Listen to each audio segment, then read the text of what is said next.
Hello everyone, we are starting with a very special session here, and I'm not only privileged but also very happy to have these guests here with me. May I short introduce our special guest to this panel with the topic what needs to be done, ISTQB. We have here from all the way down from Australia, Mr. Chris Carter, former ISTQB president, and a lot of more, but we will talk about this a little bit later.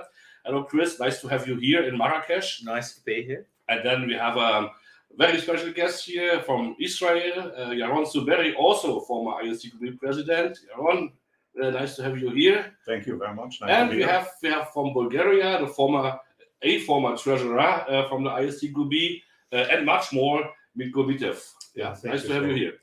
Thanks for inviting me. So, as the topic of the session already stated, we want to talk about a little bit ideas, maybe also give some inspiration what needs to be done in the ISTQB or in the whole community and in the field of testing in general. But first of all, maybe not everyone is so familiar with these guys, so that's why I would like to ask them, tell us a little bit your milestones, your journey within the testing community, and especially in the ISTQB. Maybe we start with Chris Carter. As I said, he is from Australia, so also involved in the Australian-New Zealand testing board and in the ISTQB for a very long time, right?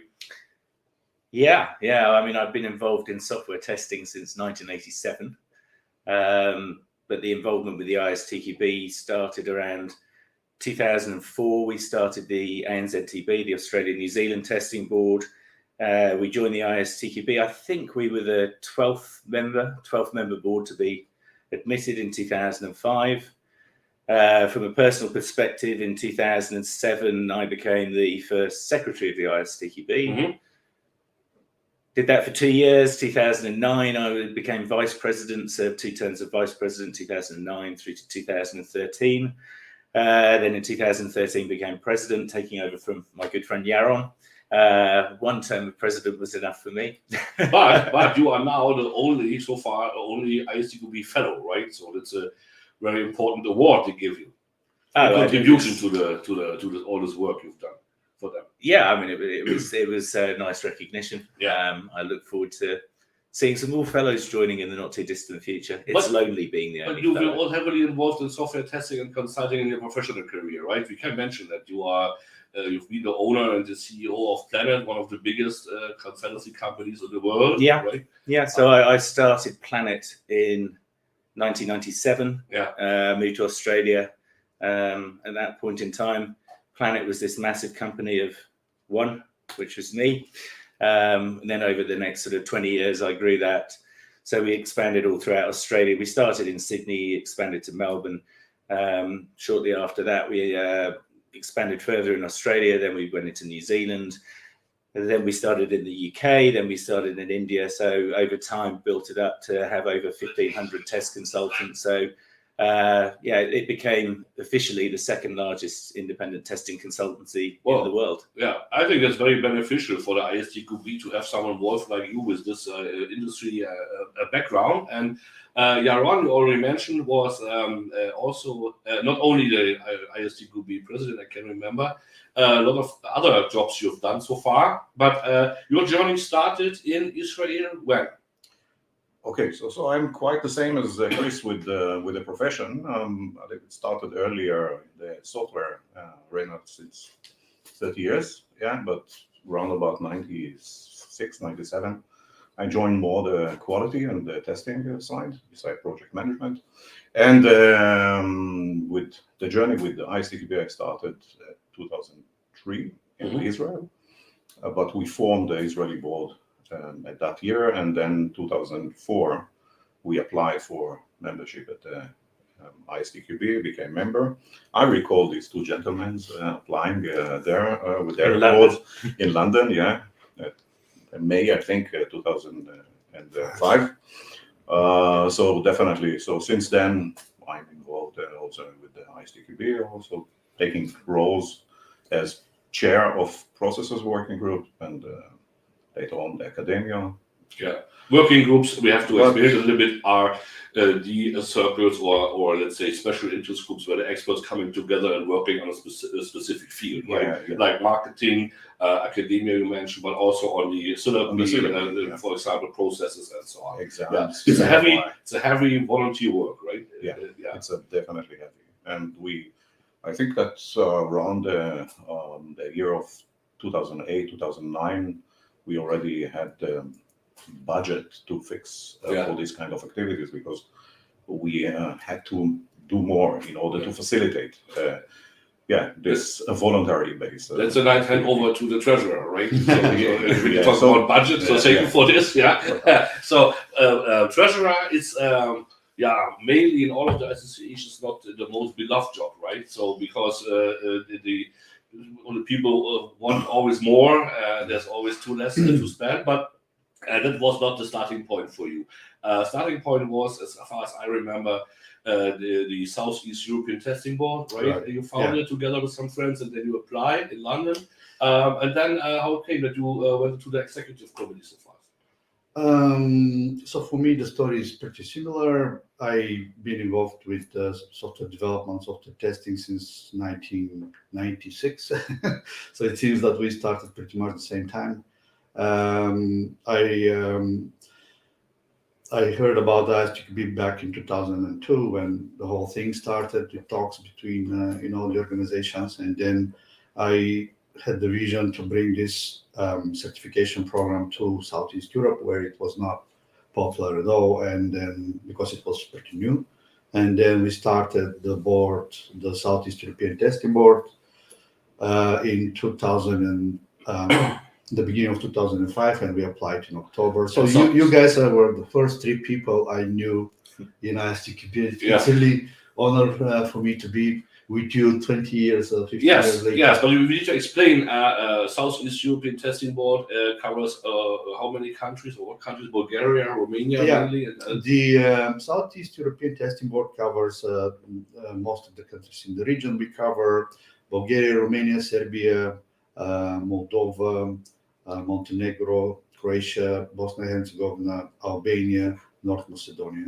You are still the president, right? Besides your other jobs. Yeah, I have some other jobs. Yeah, still involved in testing. Yes, but no longer treasurer. And you're right, treasurer is not the most liked person in London. Yeah, but we remember that you changed a lot, and you are in some processes and this is kind of stuff. Brings me to some highlights we would like to point out after, let's say, along this long journey. You said, I mean, it's like a birthday party, people coming together and talking about the old stories. Yeah. So give us some hidden stories. It's time to talk about some lowlights and highlights.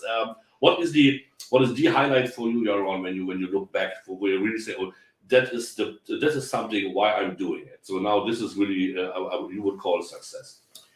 I think when you look at the impact that we have, when we grew, meaning we expanded, and we became de facto standard, you can say, with the fact that many individuals, companies voted in a sense of sending people to take the trainings and take the exams and get certified. How many we have? Believe in our education program. How many we have currently? More than 1 million, right? To the exams. And 62 countries or something. Something like that. Close to 70, actually. Yeah, amazing. Okay, but from a personal perspective, I mean, you attend so many meetings, general assemblies. I think that from my perspective, if I take this individually, then this was when I was elected to be the president of the organization.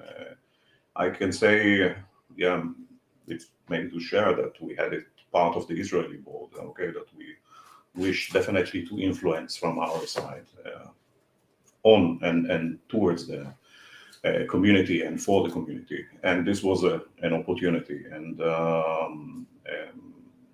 it was quite amazing. It was after injury, I couldn't attend the meeting. It was in Sydney. Australia. It was back here in 2009. Australia. I was sitting at home, and so to be away, but still get the recognition from the members, and say, we vote for you as president because we believe in you. And this was a huge compliment. Okay, and I had to, with the team, had a wonderful team. So, yeah. You mentioned that this GA, I know from Chris, when we are talking about highlights, he always mentioned it was the first trip to Israel, when the Israeli testing board hosted ISTQB. Yes, I think this is with, so if you ask me about myself, okay, from individual, but if I look at that, I think this was also part of changing some culture. Yeah. And this was also a challenge, okay, for us. We decided that when we will host a General Assembly, we will make the people more closer, because we come from Mediterranean, and we are more a little bit crazy with being more warm and huggy or whatsoever. So we offer that, and this was accepted in a wonderful way. And I think that I can remember. Also, the swimming experience in the Dead Sea, but some stories we should not. That's a low light. Exactly. Chris, from your perspective, because you always was driving the ISTQB in a more professional direction. You always stated that we need to become more professional. We need to run it as a company, or let's say, or not at all, but not only, but processes, more professional processes, and so on. So, was it successful at the end, or what do you think? I think it's something that continues to evolve, but I think certainly, and I think we would all agree, when we first got involved with the ISTQB, it was kind of like a good idea, but it was kind of pretty haphazard. There wasn't too much structure around it. I mean, I remember at one point, in fact, in Israel, we had to work out, does an abstention count as yes or no? And I'm finding my brother-in-law, who's a lawyer, and it's kind of, so we're kind of learning on the fly. And then I think certainly, and I think from a personal perspective, I think it started under Yaron's presidency. We started putting a lot more structure and rigor around things. We introduced the secretariat, so we're becoming far more professionalized, far more accountable. From a personal perspective, being able to speak both French and English, it was kind of interesting to see that our French constitution, because we're an AISBL out of Brussels, so our constitution was written in French. We had a translation in English, which really wasn't a translation, it was an interpretation. So I kind of took it upon myself when I was vice president to try and get the constitution updated. And it took us, I think it was about 4.5 years, but we eventually got there. And again, I think that's a step again towards the more professionalization of the organization. And I think that continues today. What I also see as a particular highlight from, not just for me, but for the ISTQB, is the fact that the General Assemblies would move from country to country. And it's not like, oh, let's go to the countries where, testing is a massive profession. Let's not go to, it doesn't have to be in the US and Germany and the UK, etc. Mm-hmm. We've been literally all over the world, and we've been able to sort of highlight and elevate software testing as a profession in countries around the world and areas around the world where perhaps it wasn't particularly highly regarded or respected from the outset. So I think the way in which the ISTQB provides certifications for individuals, which is wonderful, which gives a surety to employers that they've got people of quality. But I think the whole aspect of raising the level, the awareness and the professionalism of software testing globally, not just within the sort of powerhouse IT development countries of the world, has been a brilliant thing. I would like to add, with your permission, to what Chris said. So if we take it to the ISTQB level, I fully and definitely agree with what Chris said. So I think that we also tried to get out of the, let's say, the cubes that we had, the foundation, advanced, and expert, because we understood that we need the fundamental things to have, as Chris said, from the organization perspective, in order to facilitate that. And this is what we worked to strive towards that. And therefore we came to the era that we could enhance the scheme with really what the community needs. But this is basically to a question I would ask Miku, as he is representing kind of outsourcing community, in the beginning smaller community, and you always stated that we means the ISTQB generalists, and we should not forget the smaller communities and their special needs. What do you think from the perspective nowadays? Is it a success, or was it possible that all of the members are really equal? That also smallest communities have a voice in the ISTQB community, or how do you think they would see this birthday from their perspective? I think, yeah, you're right. I mean, I have the experience of my board, which is combined by, the location, the region there. It's some of these markets are really small. Like there are countries like 1.5 million. It's really small market, but it is very good outsourcing market. You know that in Southeast Europe we have a lot of outsourcing companies, and we do nearshoring for European companies and for United States. And I really wanted to bring that ISTQB certification program to the region, because I thought this is gonna, as Chris said, raise the professional level of the specialists in this area. But also the side effect of the growth of ISTQB was that more and more companies wanted to have ISTQB certificates in their job descriptions, and then you see that sometimes in projects that are ordered by Western Europe and United States, ISTQB is a must requirement on a company level. So it really became very important, and as outsourcing companies, people were really interested in getting more and more certificates. So all in all, I think ISTQB helped the industry and helped my region especially. As far as the vote of the smaller member boards goes, I think ISTQB is pretty fair organization, and Germany has one vote, and my board yes, has we one vote. need to explain that in this association, it doesn't matter how big the community is. Each country or region has one vote. So that means everyone is equal, and everyone has a chance to speak, to bring in a motion, so on. But from an organizational perspective, it's a challenge, I can imagine, right? So when you look back, when your experience as executive, that is the executive committee is where the secretary, president, vice president, treasurer are members of. So they are leading this huge association with all these different flavor, cultures, background, needs, interests, and so on. If everyone has one vote, it doesn't matter on the experience they have. It doesn't matter how long they are members. Isn't it also a challenge sometimes then to run such an association? Yes. Yeah.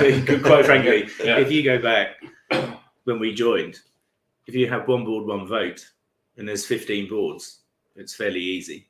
One board, one vote, when there's sort of 80 boards, becomes a bit more complicated. And I mean, I remember a particular example for me when we were in India, and we were having a very, very long GA. But there was a vote to be taken as to which would be the first expert syllabi to be developed. Yeah. And there was all sorts of conversations going on. And of course, you've got different boards at different levels of maturity. And I remember saying at the time, I was secretary, but the president had left and the vice president had left. This was such a long meeting. And I remember saying at the time, before we came to the vote, if your board is currently only doing foundation level, you're not even thinking about advanced, then I would encourage you not to vote on what will be the first expert cabs off the rank. Yeah. That should really be decided by the more mature boards who have a strong advanced program already running, because basically we're building the next stepping stone.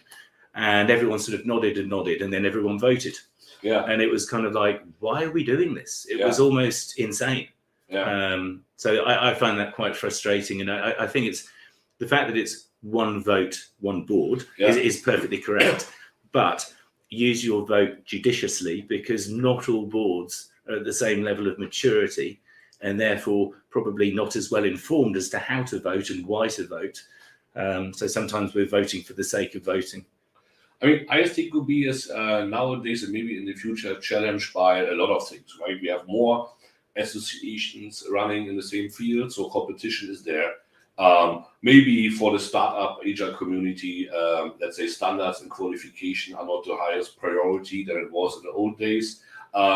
Maybe we have a younger generation, they think that finishing the university, it's for the next years enough. So I enter in the long life learning financially, structure-wise. If you're running such a huge association, I could imagine that COVID and not doing everything online was a huge challenge. So digitalization of the ISTQB structure. So I know it's a little bit always when I'm talking and asking you now what needs to be done, shouting from the sideline, right? But let's show some ideas. You know, when you see, is there something when you would set up a wish list or a priority list? What would be the top of the list? What do you say? This is something they should definitely work on. Well, the last few years have been difficult for everybody because of the COVID pandemic. So it changed the life of the IT, not only on the IT sector, but the whole world. And you know, nowadays home office is very popular. The structure of the business-wise is a bit different. So basically, the digitalization and globalization is probably one of the things that we need to look at, because it is going that way. This is the trend in the world right now. It is not so much important in which country you are anymore. Yeah. So for me, I think that's the direction. And we have a challenge in ISTQB that we maintain a huge amount of syllabi, and this is a lot of work. That will be a challenge in the future, because more and more new topics are coming on the market every year, and we have to sort out how we take care of the knowledge in that areas. Is it possible for the ISTQB with this structure of volunteer work to react fast enough on the market needs? Jaron, what do you think? Is it sometimes not too long to find the right answer on the what the market requires? It depends how you do that. So if you take the specific budget, so the answer is not if we wish to really do more. Yeah. But we have possibilities and we have frameworks that we can use for that.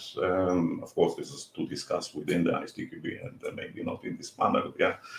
Sorry. Yeah. But the point is that there are possibilities to enhance more, even with the budget that we have right now. And I would ask another question, because this is more strategic way. So beside the culture and the changes that we have, there are also changes in the technology. So we have AI and so on. So of course, this goes again to the syllabi and so on. But looking at that, I would ask myself, part of ISTQB, looking at the future, is education and certification and qualification is the only thing that now, after achieving what we achieved with the ISTQB, we need to stay with, or we need to do more. And if the decision to do more, then what more can we do? Okay. And in order still to facilitate and to also to support our profession, okay, and be with staying still with our profession, which is software testing, software quality. And this is the question. Our answering to that will lead to how we need to be structured, how to facilitate that, the budget stuff, and so on and so forth. But yeah, from my perspective, is to look at this question: do we wish to stay in the education frame or qualifications, or we wish to do more for the community because we gained already the critical mass?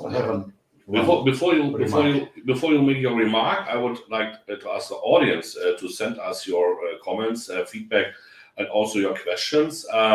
You can ask everything. If you guys want to answer, we will see. So that is always the case.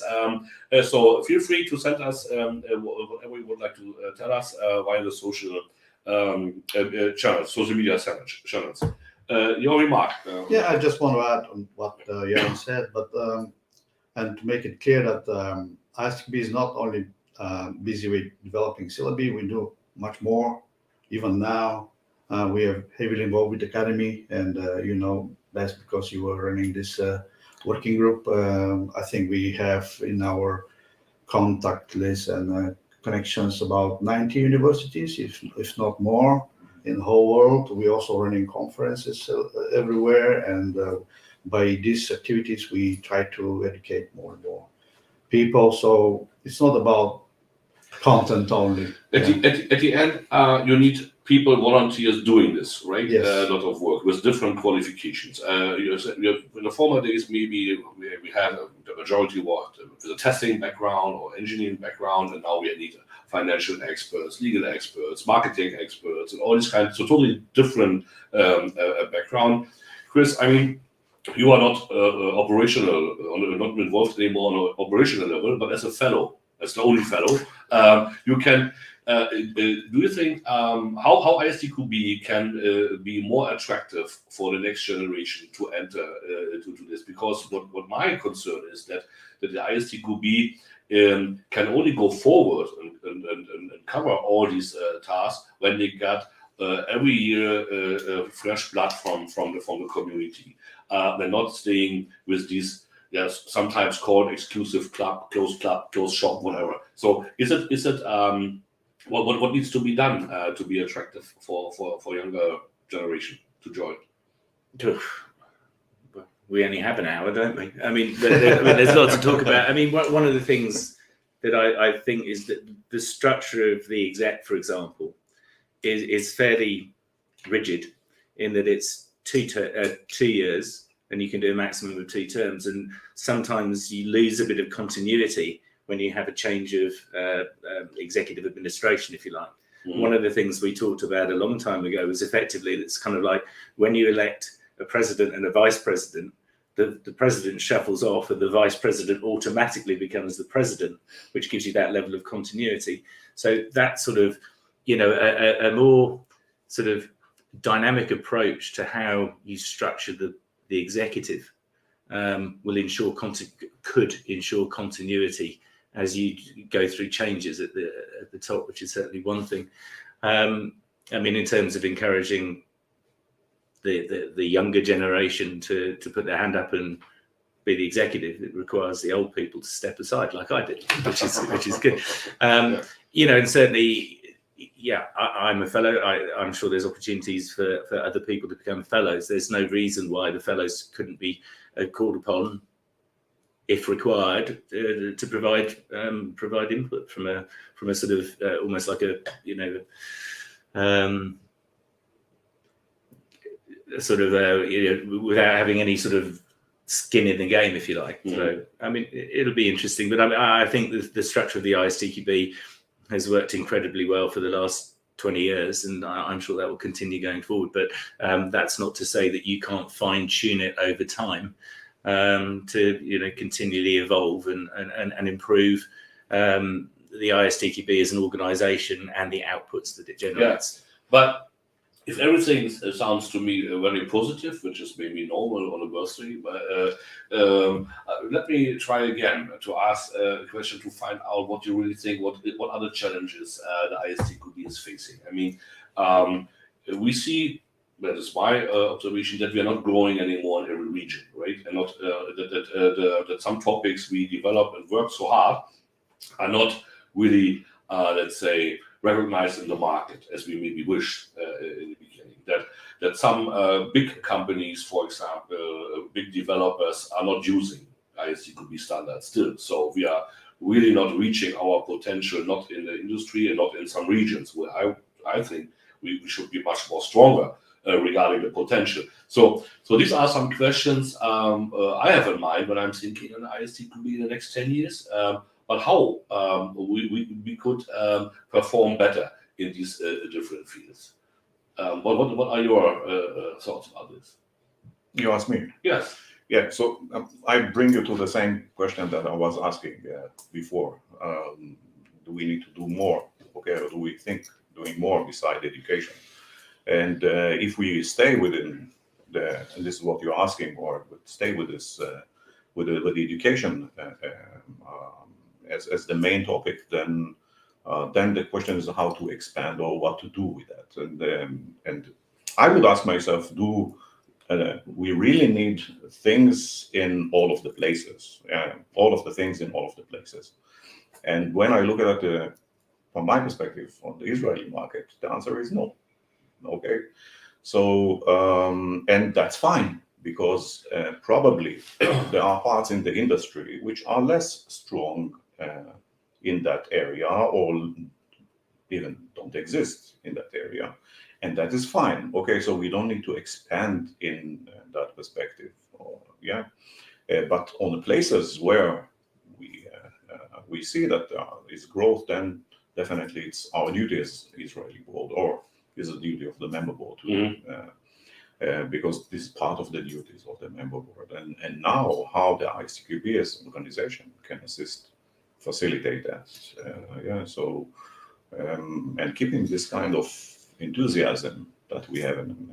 So we came to the organization with lots of enthusiasm, with lots of passion, you can say. And I can add something Yes, on please. this.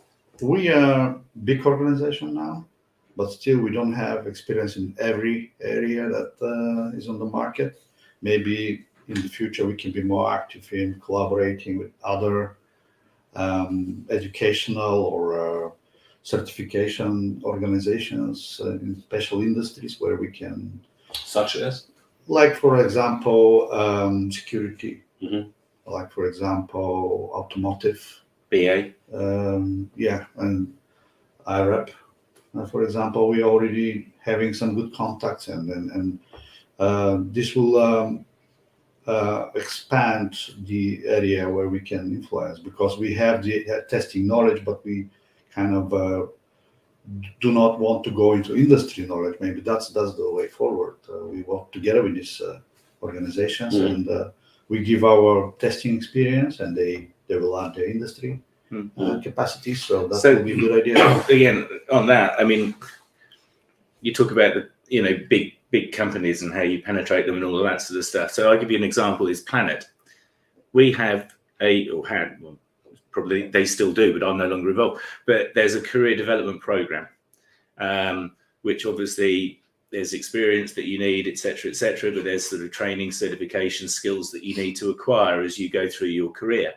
And one of the things that Planet was very successful at was staff retention, because they could see their personal roadmap as they sort of went up the ranks. ISTQB Foundation was mandatory for everybody. Okay, so ISTQB at the junior level of my organization was incredibly important. But as you start going up the ladder and you start getting more skills, Planet would go not necessarily to the ISTQB, but outside to find the training, the skills, the certification that we needed for our people, so that they could take their career where they wanted it, but secondly, that Planet could provide skilled services to our client base, provide the skills that they require to get the job done. And therefore, from my perspective, the sort of the higher up the chain you go from advanced, from foundation to advanced to expert, quite frankly, the less relevant or the less important did the ISTQB come to Planet people. So because there are specialist skills, as you were saying, and specialist training that are out there which aren't provided by the ISTQB. Now, some of those I would consider to be competitive to ISTQB. Some of them I consider to be complementary to the ISTQB. But if there is a way that there can be, as Mikko said, collaboration between the ISTQB as absolutely the number one certification provider in the world for software testing, to partner or cross-pollinate or recognise, but it can be loose, can be tight, but if you can sort of harness those together, then an organisation. I mean, Stefan, you tried it with Quant many years ago. I can't remember what Quant stood for, but I mean, it was all about ISTQB Foundation, I think IREB or other requirements engineering. So I think ISTQB sits alone in a silo. It's all around software testing. The job of a software tester requires skills beyond what the ISTQB offers. So if the ISTQB can approach those other organizations that are specialists in their fields, then a collaborative approach to providing what the market wants would be very well received by the market. Okay. Yeah.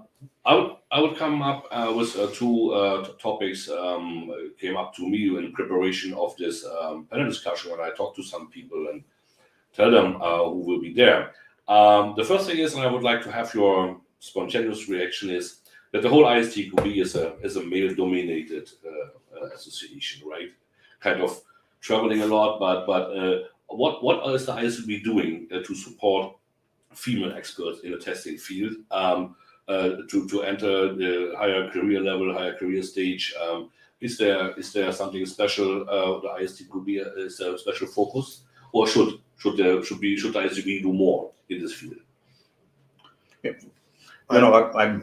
I think that it's all about looking at the things, and what we have is definitely we have a voice of women in our organization, and definitely it's also promoted. We can see there's no female former president, for example. Yeah, but we have vice president as a female. At the moment, we have two execs, females. Exactly, and I think that this is the right way. Okay, we definitely need to be in that way. You look at YouTube, okay, and there was a kind of more to progress with this subject, okay, and I think that promoting women in our industry. On a personal level, I was definitely doing that. The first time that I saw a huge amount of women in our domain is when we traveled to Belarus. Right. And we've been in a conference which 95% of the people there, and we had around about 100 something more, were women. I was in shock. Okay, and I was the president is still a woman. And I was in a positive shock because I said, "Wow, this is super." Okay, because they bring a different way of thinking. Women bring different way of thinking, and we need to understand that as men. Yeah. Okay, good. Let's see. When you say we have already two executives, women supporting women, maybe they're coming more. Absolutely. I mean, it's a question. We don't have this question in our organization. Exactly. But we don't make any difference. I mean, it's a voluntary work. Whoever wants to join is very welcome. So there should be no gender discrimination, either positive or negative. Exactly. It's about quality. We have 5 minutes left. One other question, maybe short answer once. What can ISTQB do to support the young communities entering ISTQB? Because we are running some programs, let's say, to get them connected in some areas where we cannot travel, for example, like Iran, like Cuba, and some other Palestine, with the support of Israel Testing Board, for example. But so we are doing some things, but more smaller communities saying we cannot afford, let's say, both implementing all the new stuff into our region because our group is too small. We have not enough training providers to do this. The power is not big enough, and we do not have even enough money to cover the travel costs to attend the working group and the General Assembly. So should the ISTQB not support these young, smaller communities much more? Yeah, of course, yes. And that's a question for the treasurer. It's not only money, I think, right? But there's a large part of it. Well, basically, I think in this era of digitalization, you can run workshops, you can do many other things remotely, so you don't really have to be present at the location. But you're right, we have some small areas, some regions where we can do more, and I think this might be a good idea for the future to go and explore these regions and inform the people about software testing, profession in IT. So I think that what we saw, for that is what, from experience, what we saw is when we, as an organization, agreed to have a conference, okay, and the GA was hosted by a member board, which was new and wanted to really to support the community and to make the community aware for the profession. So we came, GA professionals from all over the world to that place and being part of the conference and speaking with the community, speaking with the people, okay, creating this awareness. So that's maybe something we should ask the community, then invite the ISTQB or these guys to come to your community. They will support you on my behalf, but also on behalf of the whole community. would like to thank you for the huge work you've done, not only for attending this panel, but also for this voluntary work. Hopefully, we will see more from inspiration from you in the future. We wish you a very nice birthday party because ISTQB means also fun, not only work. So, and for you out there, you can follow us on all of our social media channels. And if you missed something, you can watch this session on skillsclub.com. If you apply for membership, which I highly recommend, it is also for free, as this conference is for free. So stay tuned here in this testing summit and watch the other interesting talks. And best regards, all the best from Marrakesh, Morocco. Thank you for joining. Thank you.